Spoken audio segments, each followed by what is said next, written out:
Okay, welcome in. I'm going to be doing my preview for the wild card round of the National Football League. So therefore, the playoffs are just around the corner. 18 weeks have come and gone for the regular season. 16 teams in, 16 teams out. Sorry, 14 teams in. I apologize. And uh, 28, no, 18. I don't know. 18, yeah, 18 and 14. Yeah, 18 teams are out. 14 teams are in. There we go. I just figured out all the math. Anyways, so the top seeded teams in the AFC and NFC respectively are the Kansas City Chiefs and the Detroit Lions. So therefore, both those teams have a bye week in the wild card round, and there will be 6 games, 3 on the AFC and 3 on the NFC. Starting on Saturday, we have 2 games.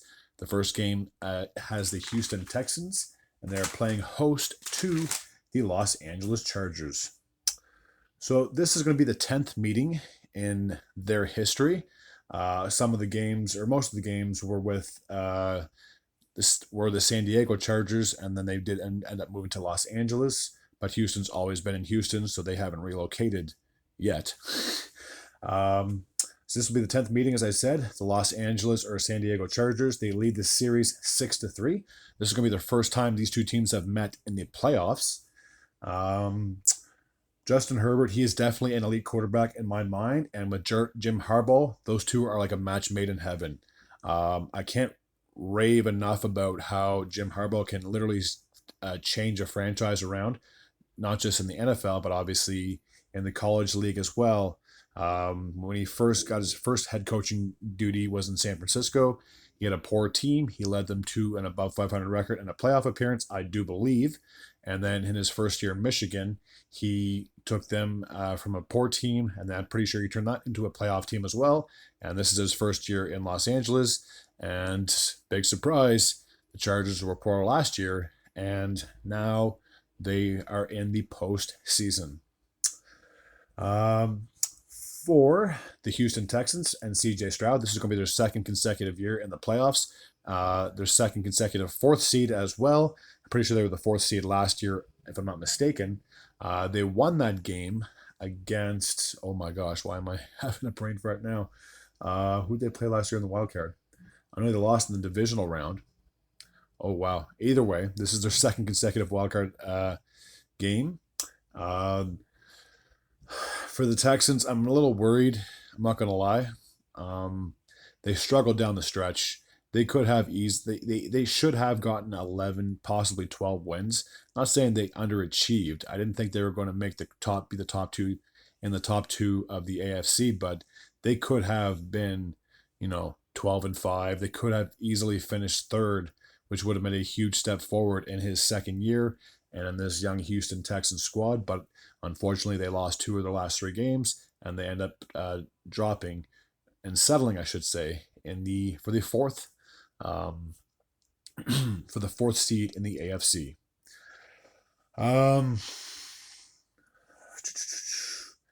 Now they did win their last week 18 game against the Titans. So can that be a momentum booster when you're coming into the playoffs, winning a game or on a winning streak? It sure can.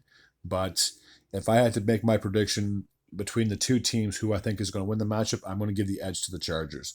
I've already circled them on my paper, and I just have more faith in Justin Herbert. He, in my opinion, is a better quarterback than CJ Stroud. Not taking anything away from Stroud, not trying to disrespect him in any way at all. He is a very good quarterback, but Justin Herbert has now 5 years of experience in the NFL, if I'm not mistaken, or at least 4, 21, 22, 23, 24, 5 years of experience, yes.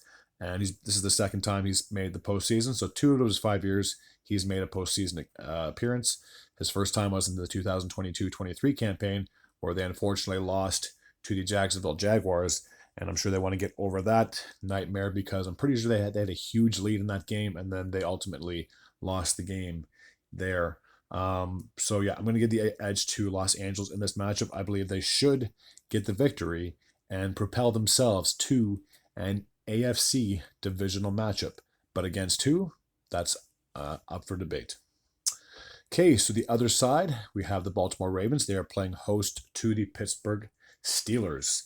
This is going to be the 63rd time these two teams have met, obviously being division foes. You're going to see each other at least 2 times a year. This is now going to be the 3rd time this year for the Ravens and the Steelers.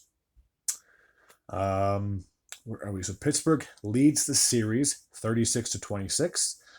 They've met 4 times in the postseason. The first time was in 2001. In the 2001 season, or sorry, to 2001-2002 season, on December 16th, 2001, in AFC divisional matchup, the Pittsburgh Steelers were hosting the Ravens, and they won that game by a final score of 27-10. In the 2008-2009 season, on January 18th, 2009, they hosted the Ravens again, winning that game 23-14, an AFC championship game. So the Super Bowl was on the line in that matchup. In the 2010/11 season, on January 15th, 2011, the Steelers hosted the Ravens yet again, winning this matchup 31-24. That was an AFC divisional game. And the most recent time they met was in the 2014-15 campaign on January 3rd, where the Ravens finally got their first win against the Steelers in Pittsburgh, 30-17. So the Steelers have a 3-1 edge when it comes to the postseason advantage. Just 2 quick little things. The Steelers lost 4 straight games down the stretch, and definitely hurt their chances of securing not only an AFC North crown, but possibly had they won 2 or 3 more games, maybe they could have finished as the 2nd seed and competed with the Bills. But unfortunately, like I said, 4 straight losses dropped them into a wild card spot. They did have the number 6 seed until week 18. Then they lost their game. The Chargers won their game. So the Steelers ended up finishing 6th in the AFC. So they definitely stumbled down the stretch. They have a decent, okay run game. They'll definitely be using that. And if I'm not mistaken, I think it's Kenny Pickens, the wideout. He is definitely going to be the big target. He wasn't really much of a factor in their last game, unfortunately.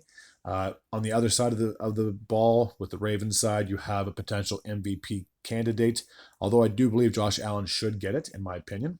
But Lamar Jackson, he's always been an elite ever since he came in the league in 2018. So he now has 6 or 7 years of experience. He's definitely wanting to get another win and another crack at a playoff run. Since they made the playoffs last year, finished with the number 1 overall seed, and then they went on to the championship game, but fell to the Chiefs. So I'm sure they're hoping that it's not just another one and done playoff appearance, and that they should be able to compete. They should make it to the divisional matchup and possibly a championship matchup. They're that good of a team. Lamar is a dual threat. Not only can he throw the ball, but he can run. And speaking of running, Derrick Henry, what an incredible move it was in the offseason when the Ravens acquired him after the Titans basically kicked him to the curb. And he had a breakout season. There's no question about it. Another 2,000-yard season for Derrick Henry. Very good. I'm pretty sure it's 2,000. Over 1,000 for sure. But yeah, a very good running game. And they definitely have some threats with Mike Andrews, I believe, or Mark Andrews, the tight end. And they have a few receivers that Lamar can definitely find down the field. So I'm going to give the edge to the Ravens. This is the first time they're going to have a home playoff game against the Steelers, so I'm sure they're going to want to take full advantage of this, and as I said previously, move on to the divisional round. Sunday, we have 3 games on tap. The early game takes place in Buffalo as the Bills are playing host to the Denver Broncos. This is going to be the 42nd time these two teams have met in the regular season and postseason.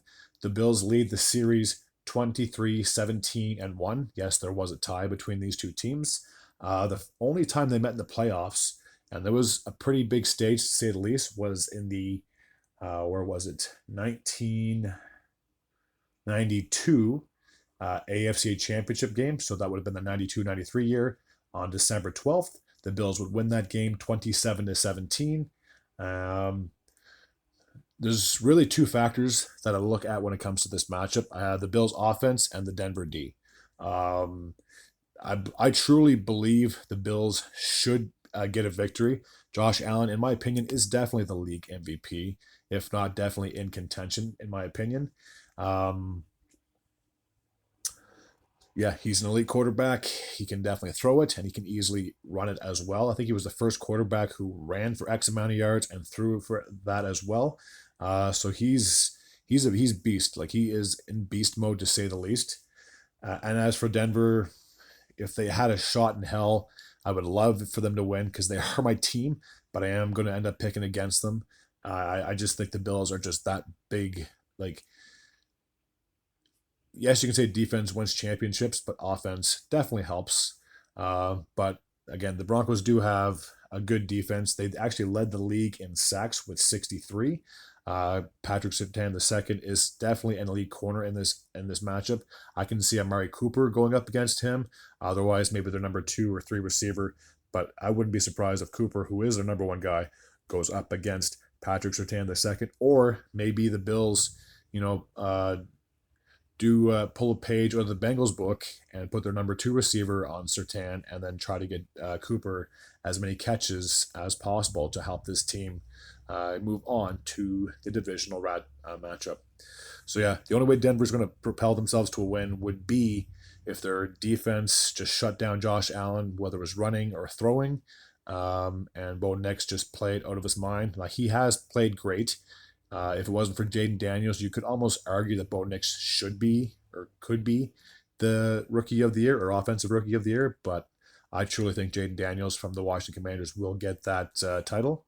But yeah, my heart's going with the Bills. I would love, like I said, for the Broncos to go on a playoff run.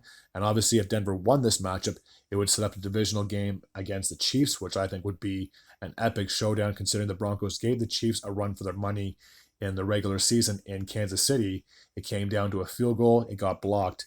So had that not been blocked, that would have been a huge win for the Broncos. And if they can keep it close against the Chiefs, they can definitely keep it close against the Bills. I mean, they did win in the regular season last year, but this year is definitely a different tale to say the least. So yeah, Bills Broncos should be a great game. I think it'll be a low scoring, or I think it'll be closer than what a lot of people think. I did watch a clip earlier, and they said that the point spread was like 9, so they think that the Bills will win by at least 2 scores. I don't think it'll be 2 scores. I think it'll come down to like a field goal or a touchdown difference. I don't see one team, especially the Bills, running away with this. It'd be different if Denver's defense was just piss poor and we just barely made it in. I mean, we did barely make it in, but anyway, I'm just rambling now. But yeah, either way, I still think have a little bit more faith in Josh Allen and that offense going up against the Denver D. But again, I still think it'll be, like I said, at most a 7-point game. If it is a 10-point game, it is, but it is what it is. But yeah. Anyways, enough me talking about that. I just got so excited that Denver's finally in the playoffs, but I don't think it'll be a long playoff run. Okay, off to the right side of the screen as we have the Philadelphia Eagles. They are playing host to the Green Bay Packers. The Eagles won the NFC East for the second straight year, I believe. Did they win last year or did they get to the wild card? No, they lost in the wild card round. I apologize. Yeah, to Tampa Bay. That's my bad. But they won the division 2 out of the last 3 seasons. The last time they won the NFC East was in the 2022-2023 season, and they obviously went to go on to play in the Super Bowl. Unfortunately, they ran into Patrick Mahomes and the Chiefs and suffered a very devastating loss. So back to the Packers and the Eagles. This is going to be, let me just check here. Where are we? This is going to be the 48th time these two teams will meet in the regular season and in the playoffs. The Packers lead the series 28-19. This is going to be the 4th time these teams have met in the postseason. The first time was all the way back in 1960. On December 26, 1960, the Philadelphia Eagles won that matchup 17-13. In the 2004 season, so on the 2003-2004 season, on January 11th, the Philadelphia Eagles would win this matchup as well, 20-17 in overtime. And in the 2010-11 season, so January 9th, 2011, the Packers would win the game 27-13. So Philadelphia has a 2-1 edge when it comes to postseason success against the Packers. For Philly, they're looking like a real contender. I'm not gonna lie.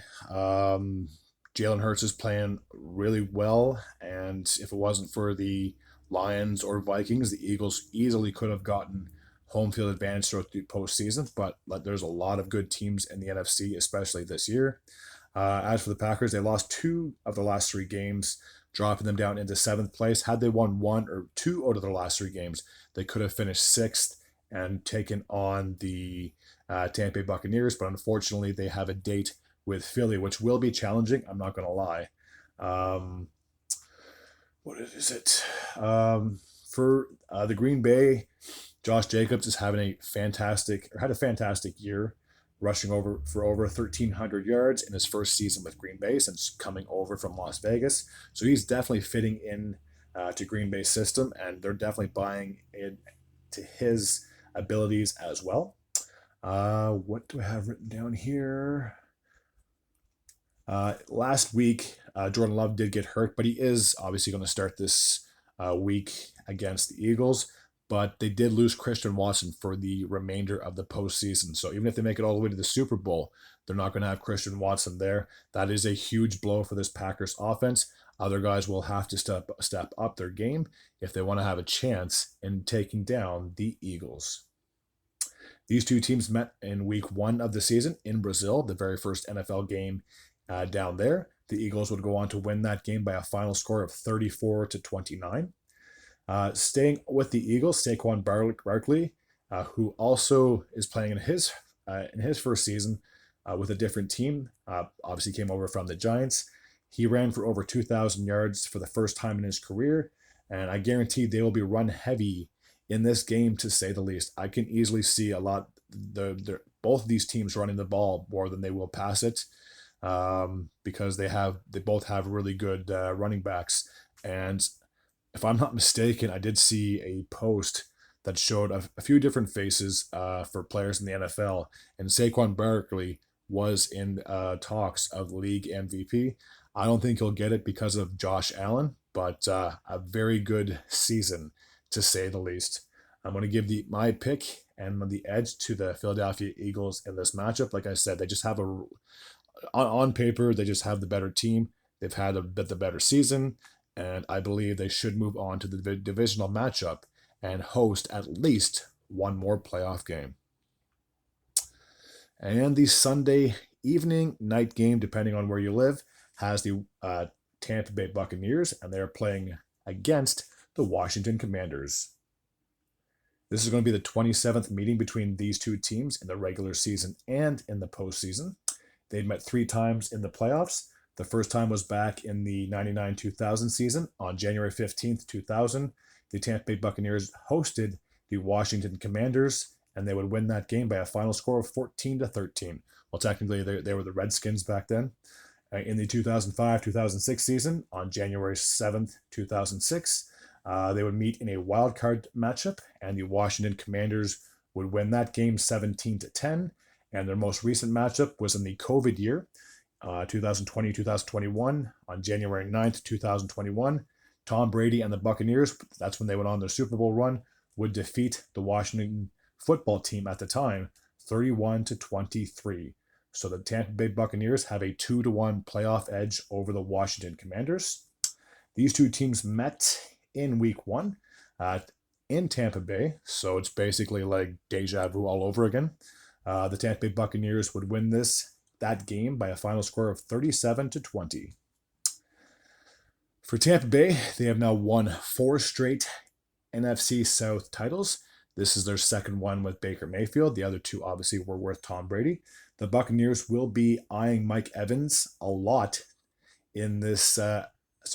Will be eyeing Mike Evans a lot. There's no question about it, as he tied Jerry Rice's record for 11 straight seasons with at least 1,000 receiving yards. I can't give him enough props, and I guarantee he'll be back next year trying to break that record, and he probably could and should.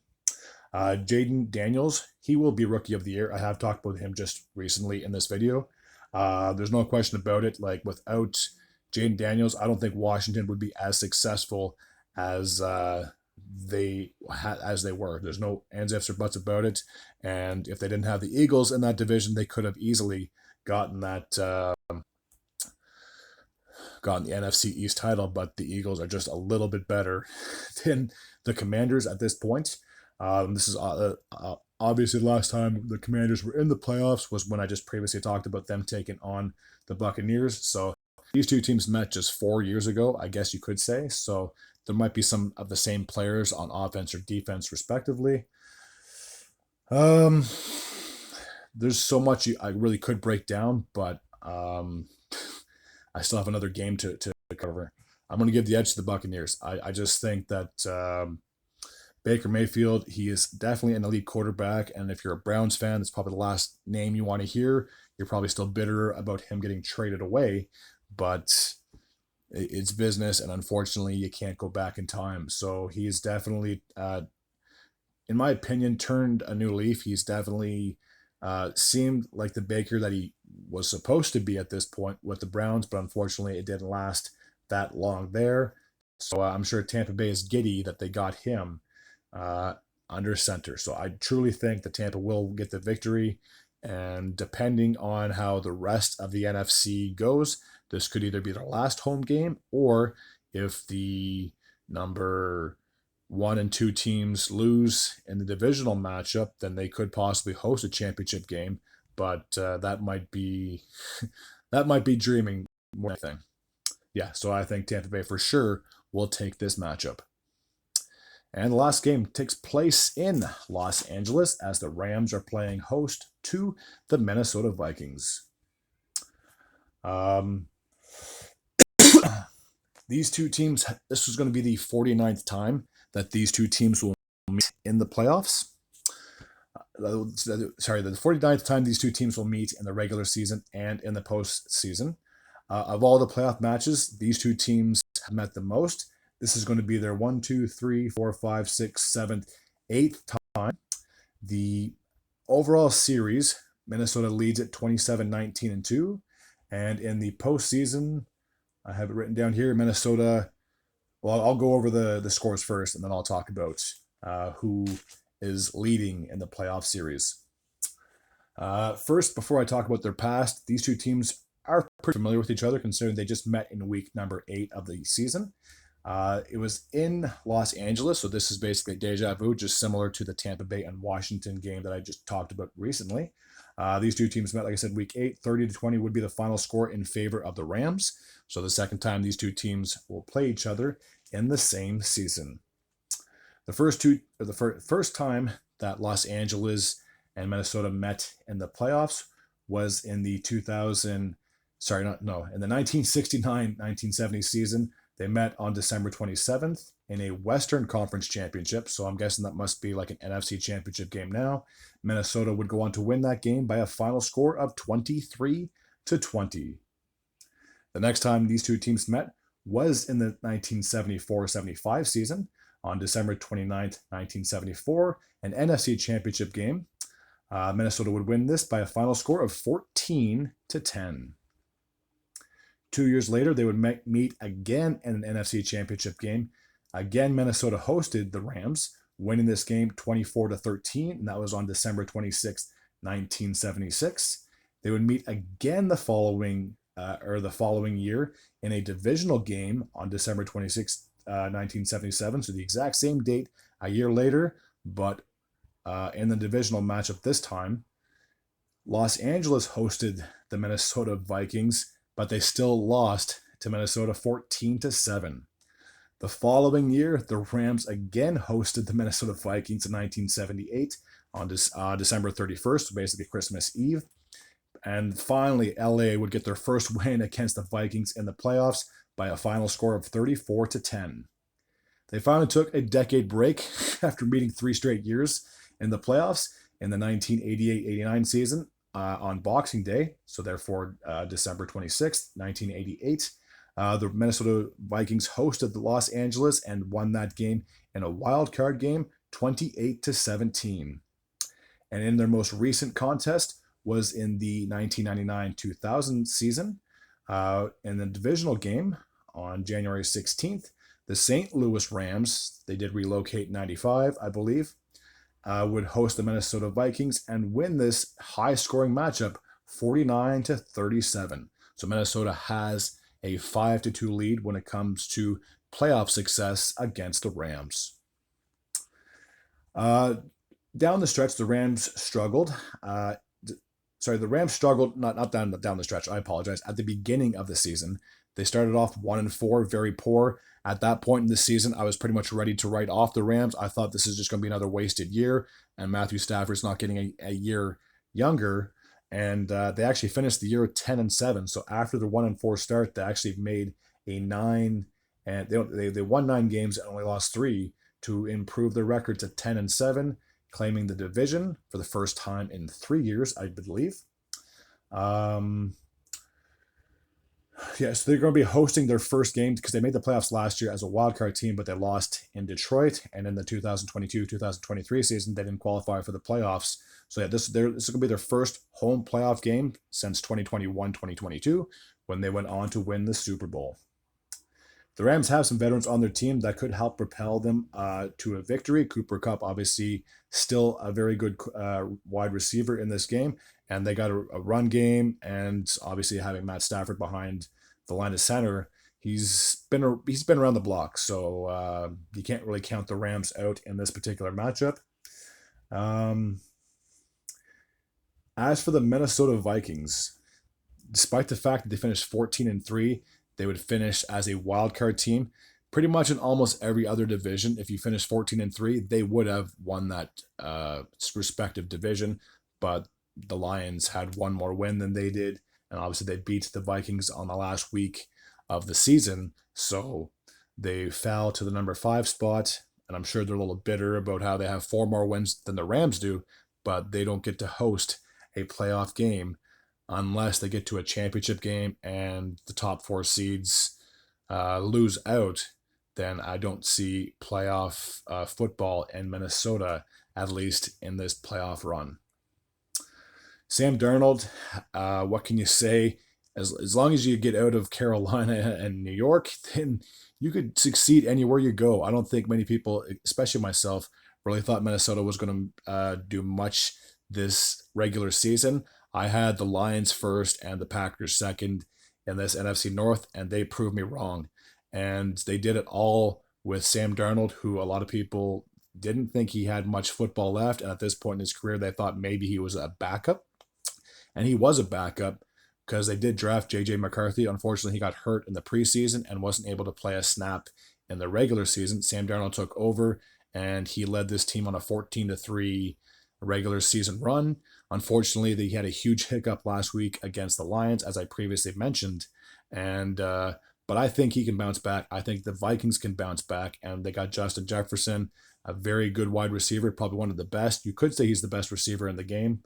So you really can't count the Vikings out, even though they are the away team in this matchup. I'm going to give the edge to the Vikings, only because as long as the cards play out and the right teams win, imagine a Vikings and Lions divisional matchup. That would be huge. Obviously, the Lions would host this as well, but again, all the cards would have to line up. Like I said, the second seed would have to play the third seed at least, and then the Vikings could possibly play the Lions in the first or the divisional round. So before I lose my voice, which I can tell it's already starting to crack, I will end the video at this point.